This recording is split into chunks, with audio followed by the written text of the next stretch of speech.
talking about for the week so far, which is developing your own strategy for breakout trading.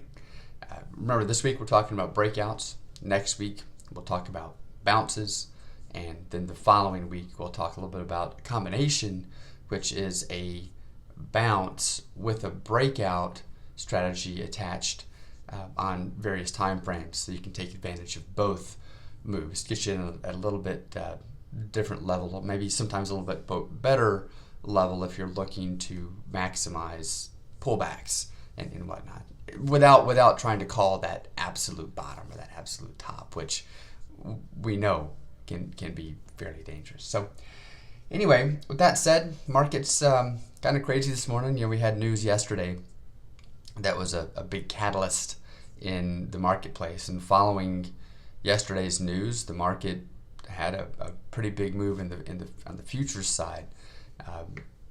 Not quite as impacted in Forex. Currencies stay fairly balanced. You do have divergence where you see more buying or more selling of one currency than the other, just simply as trade starts to increase or starts to move or has to occur for various utilitarian reasons, right? But overall, if you look at a long-term chart, our currencies still stay fairly balanced. So we're taking advantage of those, incremental moves in the marketplace out 4 and 5 digits when we're trading in Forex.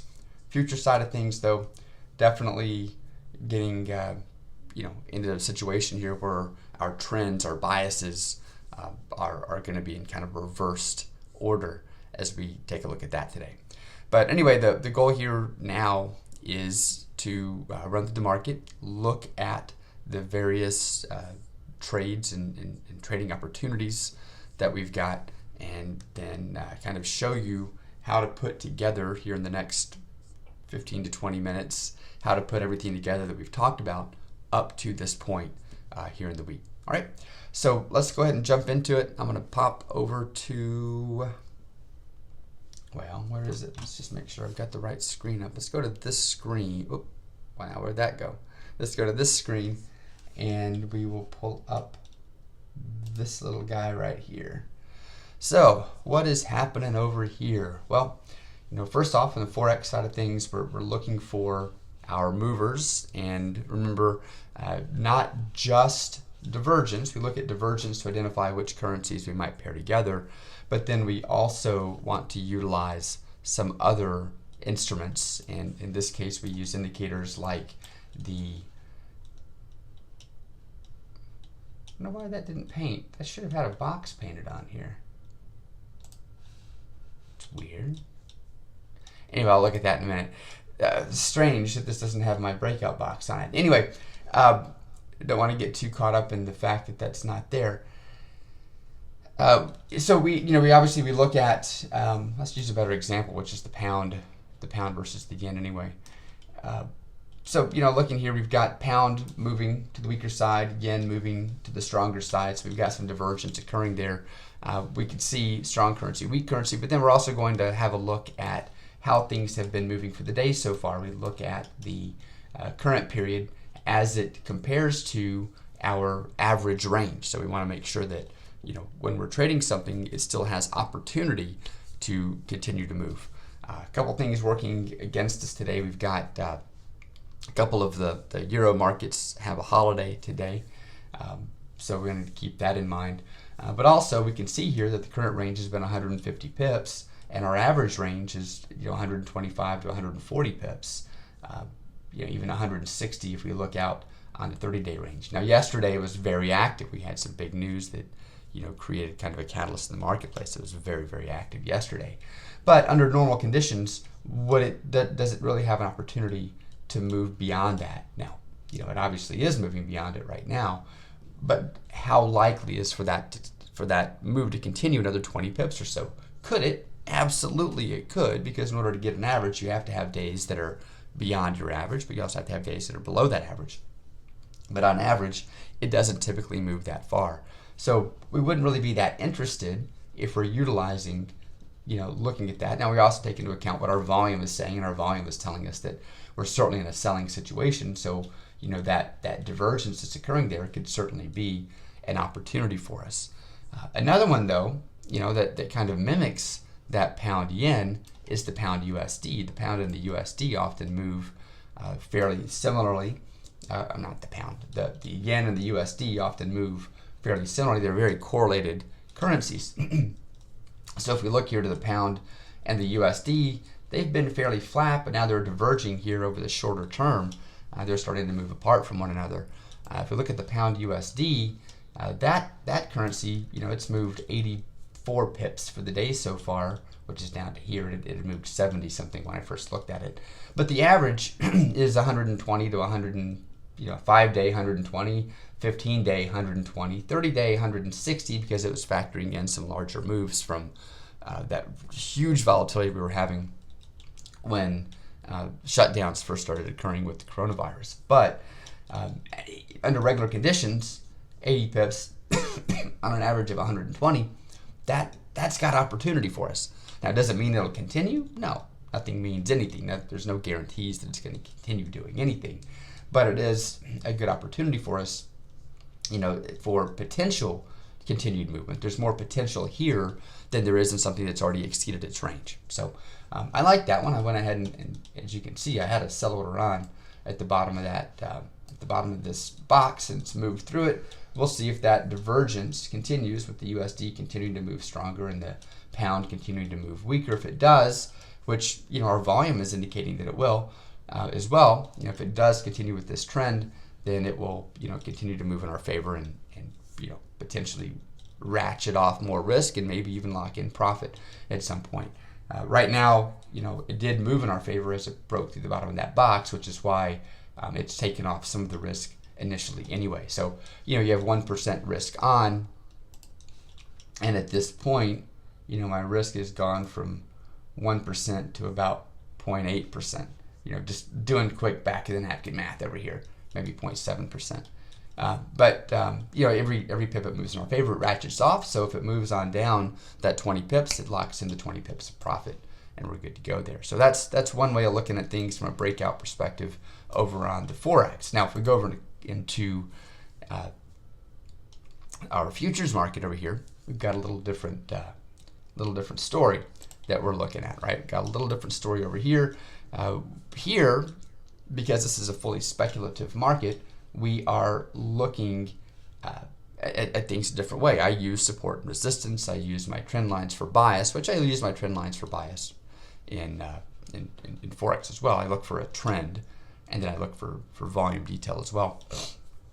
And when we look at that bias, I look at different time frames. So I'm starting at a 4-hour time frame, looking at what's happening on a 4-hour time frame to understand bias on one level. So this comes back to what we had talked about over the course of this week. Right, we're utilizing various things. We're looking at our news sources here to see what news is coming up. We've got some manufacturing news coming up at 9 a.m. My time, 10 a.m. U.S. Eastern time. So we've got manufacturing news coming up, and a lot of other red reports. Construction spending could certainly be a catalyst at that same time. Vehicle sales will be interesting. That's a good indicator of the health of the economy. I think we all kind of get an idea of where things might be heading. But at any rate, as these reports come out, especially if they're a little bit better than maybe was expected, we could certainly see movement from that. And if they're significantly worse than expected, that could create a catalyst as well. What we don't want to try to do is try to second guess what's happening too much around what this news is, right? So, we want to keep that in mind as we, come into the marketplace today. What's happening? When's it happening? Do we have an opportunity before that to lock in some profit or to ratchet off risk to a certain point that makes us comfortable, right? So once we know what's happening later in the day, we come to our charts. We have a look at multiple time frames to get an idea of what the bias is. And remember, when we're utilizing any indicator on a chart, it's just simply there as a filter for us. So we're putting a bunch of data in, and we're looking for a trading opportunity to come out the bottom of that filter. And if that doesn't happen, then we don't trade. Our biases are there to give us a quantifiable strategy, quantifiable steps to utilize in analyzing the marketplace. Again, it doesn't mean anything is going to happen. It just means the right things have happened that allow us to potentially trade. That's it. It's quantifiable steps that if this happens, then I do this. If this happens, then I do this. It keeps us from allowing our emotion to jump into the marketplace and say, man, I feel like the S&P is just going to keep moving down. Well, based on what? And your feelings can change through the day. And that's how you end up chasing the market around, right? If we use quantifiable steps, we're either in the market or we're not in the market, and we're there by a very specific method. And following that process is what leads us to success, not your gut. Your gut's going to lead you to chaos and turmoil, because you won't be consistent with anything. In order to have consistent results, we have to have a consistent process. And that includes the money management, the trade management, and everything else, and all the things that we talked about over the course of the week. So anyway, back over to this. So we're in a bias. We have a 4-hour bias here. If we look at the S&P, just make it a little bit big. Well, I don't have to make it bigger. You can see that it's very clearly a 4-hour bias to the long side. Although yesterday we saw significant movement back down. In fact, yesterday erased all the gains from the previous day immediately, just like that. Now, we do have a 4-hour support line down here, 2800 basically, 2810 to 2800 area. Remember, we have lines drawn, but your support is more of an area. Support and resistance are areas. I mentioned that when we were talking through this process earlier in the week. It's kind of an area. There's a top edge to that, and there's a bottom edge to that. But we just use a line because it's easier to put on your chart. It's easier just for a quick reference point. And you can use that line, but just remember there's going to be a few points on either side of that we're really looking for or looking at. But anyway, on a 4-hour basis, 2808, 2810 area is where we'd be looking for support if we pull down to that. But if we look across tops here, there's probably also a little area kind of through here where we've had a top, we've had a bottom, we came up to a top right here. So there's probably another area if we were to really look at this and draw across that's here closer to this, right here, closer to this 2840 as well, maybe even down to 2838, 2840 is probably another area, especially as we get down to a 30-minute. We may see that even supported even better, right through here. So, we'll see what that does as the U.S. session gets underway, regular trading hours get underway here in just a bit. But it looks like we might be setting up for support right here, some support right here around this 2840. I guess it'd be right, 2840 exactly is right there. So looking at 2840 could be a certain area, even down to 2835 maybe. But keep that in mind as we get started for the day. But the existing line that we've got on our chart is down here, 2810, 2808. So what's the point of all this? Well, we're looking at a 4-hour period. We're looking at key support areas down here, support and resistance areas. So next thing I'm going to do is I'm going to drill down to a 30-minute. Okay, now here's where the challenge comes in. My 30-minute, the bias is short. My 4-hour bias is long. My 30-minute bias is short. Now, for me, I'd like to see both of those in agreement. In order to be able to trade, my 30-minute and my 4-hour need to both be in the same direction. So on this case, I don't trade. It's not there. In order to be able to take a trade, they need to be in agreement. So we're stopped. Boom. That's it. Didn't fall through the filter. A lot of muck, and it didn't come out the other side. So there's not a trading opportunity for me there. Now, as the day goes on, there might be some opportunity if we get a really good push and some upward momentum here and break through a key area of this 2880 again. That might be enough to push our 30-minute back in a long time for a long bias. But we don't know what's going to happen today. We have no way of knowing. Chances are, we might continue back to the short side. And if that's the case, then we will wait to trade until our biases are both in agreement. Utilizing this specific strategy, right? And there's other strategies that might tell us different things, and we'll get into that further on. But for right now, using biases that are going to be in agreement, if we're looking at bias agreement as our first step, then we're out right there. Let's have a look at oil. What's happening in oil? Well, 4-hour time frame, oil's bounced. Oil's come back up to this 20 area. And we've been down as low as 650, last week. And over the course of this week, we've really rallied. Oil's taken a pretty nice rally. It's come up to $20, which is weird to hear $20 as a rally, right? But oil's come up to $20, largely on some hopes that the industry is going to start moving again, and people may need that black gold, right? Now, if we go down to a 30-minute time frame, what's happening? So we're short though, right? It's rallied, but our 4-hour bias is still short. Our red line's over our green line, and our 4-hour bias is still short. Now, if you look at it in the shorter term, you might be able to say, well, that's an upward trend, but I'm not going to change my way of looking at it to curve fit. And be careful with that, guys. Don't curve fit things. Also, we're kind of setting up for, another potential downward movement. But anyway, 4-hour bias is still short until this crosses, and our 30-minute bias though is long. So just like with the E-minis, I don't trade. This is a stop for me. Now I know folks will look at this and go, well, Brian, you can see very clearly on that 4-hour, it's changed to kind of an upward trend. Why don't you change that and just trade it? Well, I don't change it because if you suddenly make a change, based on a shorter time frame or whatever it might be, you're not following your plan. You developed a plan over a specific amount of time that says you do these things at these times if these certain conditions occur. So if you're changing the plan just to have a trade because you didn't trade that instrument in a couple of days, you're getting yourself in a pretty dangerous situation, because now that's really more of a form of chasing the market. You feel like you're missing out, and so you're trying to force some level of activity. Don't do that.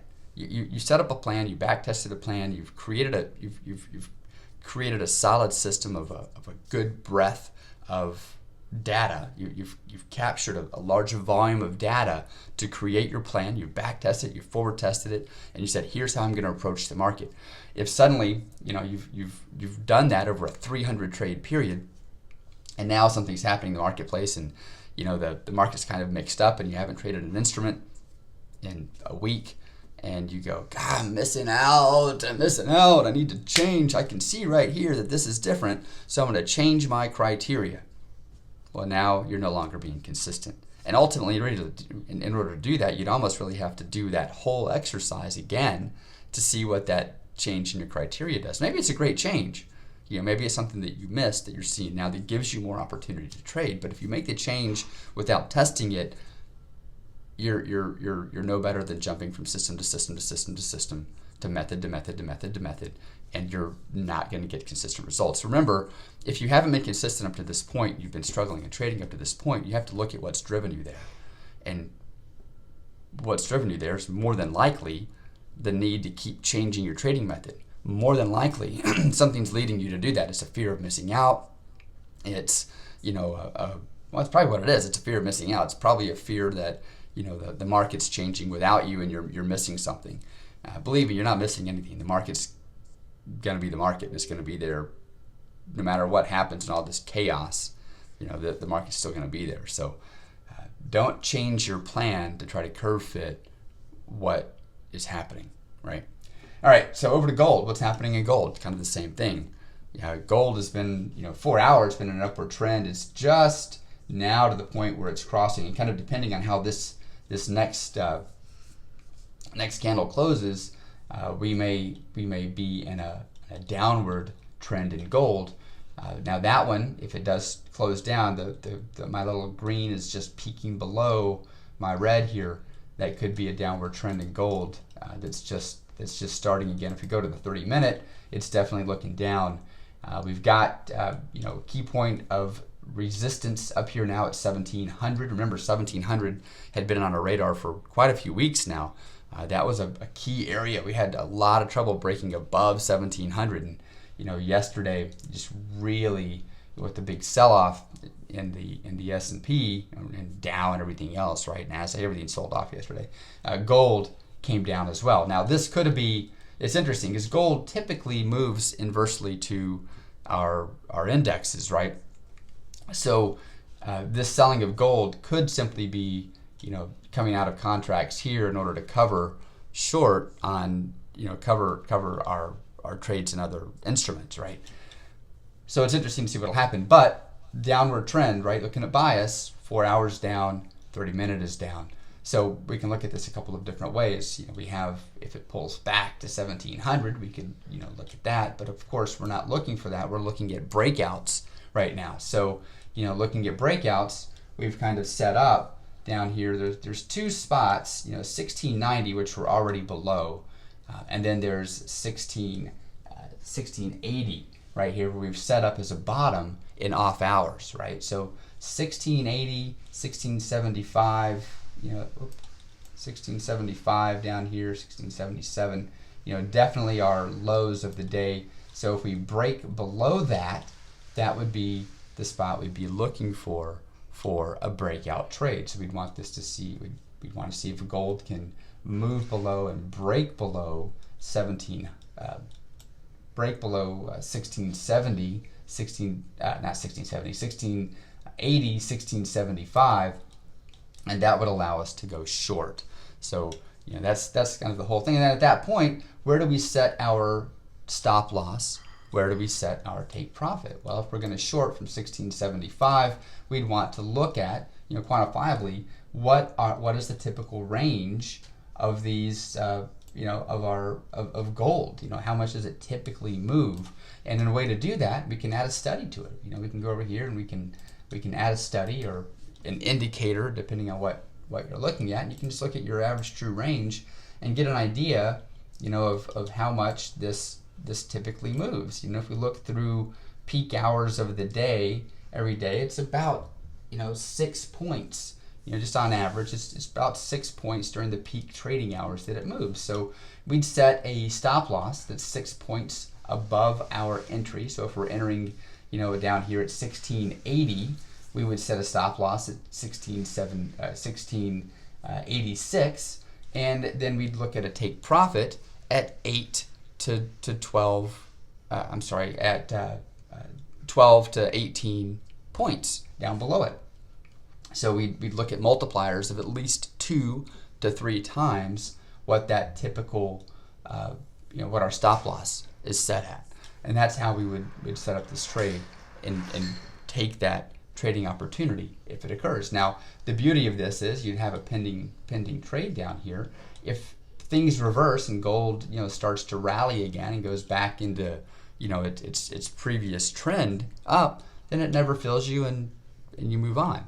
Or the flip side is it comes down and goes to 1680, 1675, doesn't break through that area, and just touches it, comes back and stops us out. We've controlled our risk at that point and kept our risk very low, and we can move on and live the trade another day. We're not just holding something and hoping that it comes back.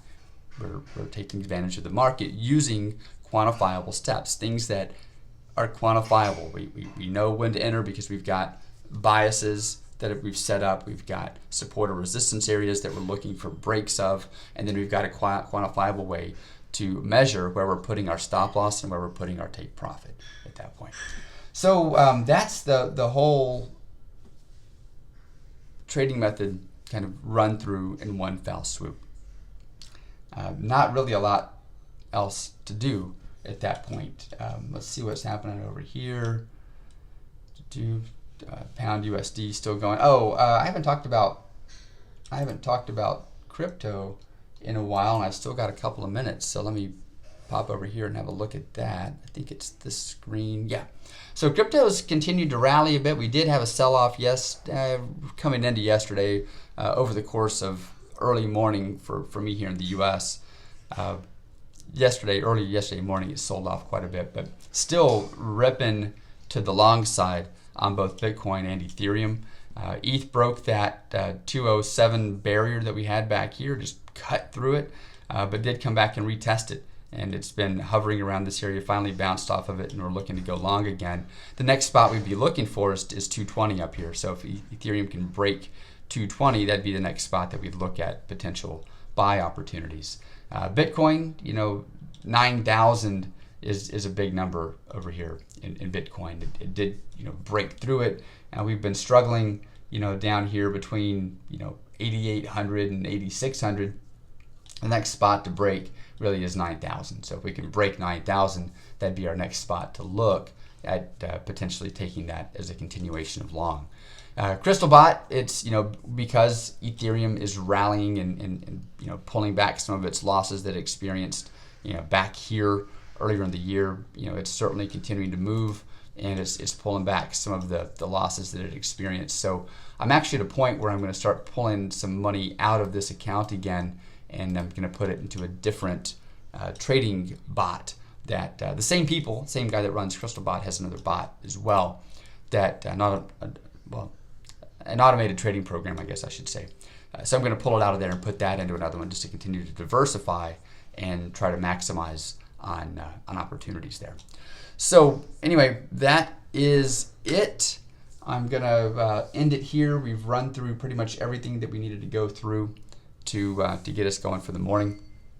So if you have any questions, please let me know. But I think we've run through everything that we needed to talk about that breakout method. We talked about the filtering process. We talked about identifying an entry point. Once we find the filtering process and understand the bias, we know what direction we want to go. We've got some points where we'd want to enter based on breaks in that direction of the bias.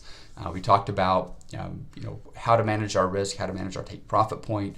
We talked about a little bit about the mindset behind it. We also talked about the other things to consider, which is the catalyst behind news, trading hours, what time of the day we're trading, in order to maximize the opportunity for activity that's occurring there. So I think we've hit all of it. If you have any questions about any of it, let me know. Shoot a message in. You can hit me on Facebook, or you can go into support@makemoneyfromyourlaptop.com and shoot me a message. Either way, I'll get that, and I can talk to you about it. So that's it. Next week we're going to talk about bounces, which are similar to a breakout in that we're still using areas of support or resistance, but we're looking for it to move to an area and then repel off of that, which we've mentioned in a couple of different ways here and there through it. Again, pros and cons to that strategy. There's no perfect strategy. It's whatever's perfect for you, which is going to be different for every person. So we'll talk about that, and then the week after we'll talk about a combination of a bounce break. So that's it. Have a great day. Bye.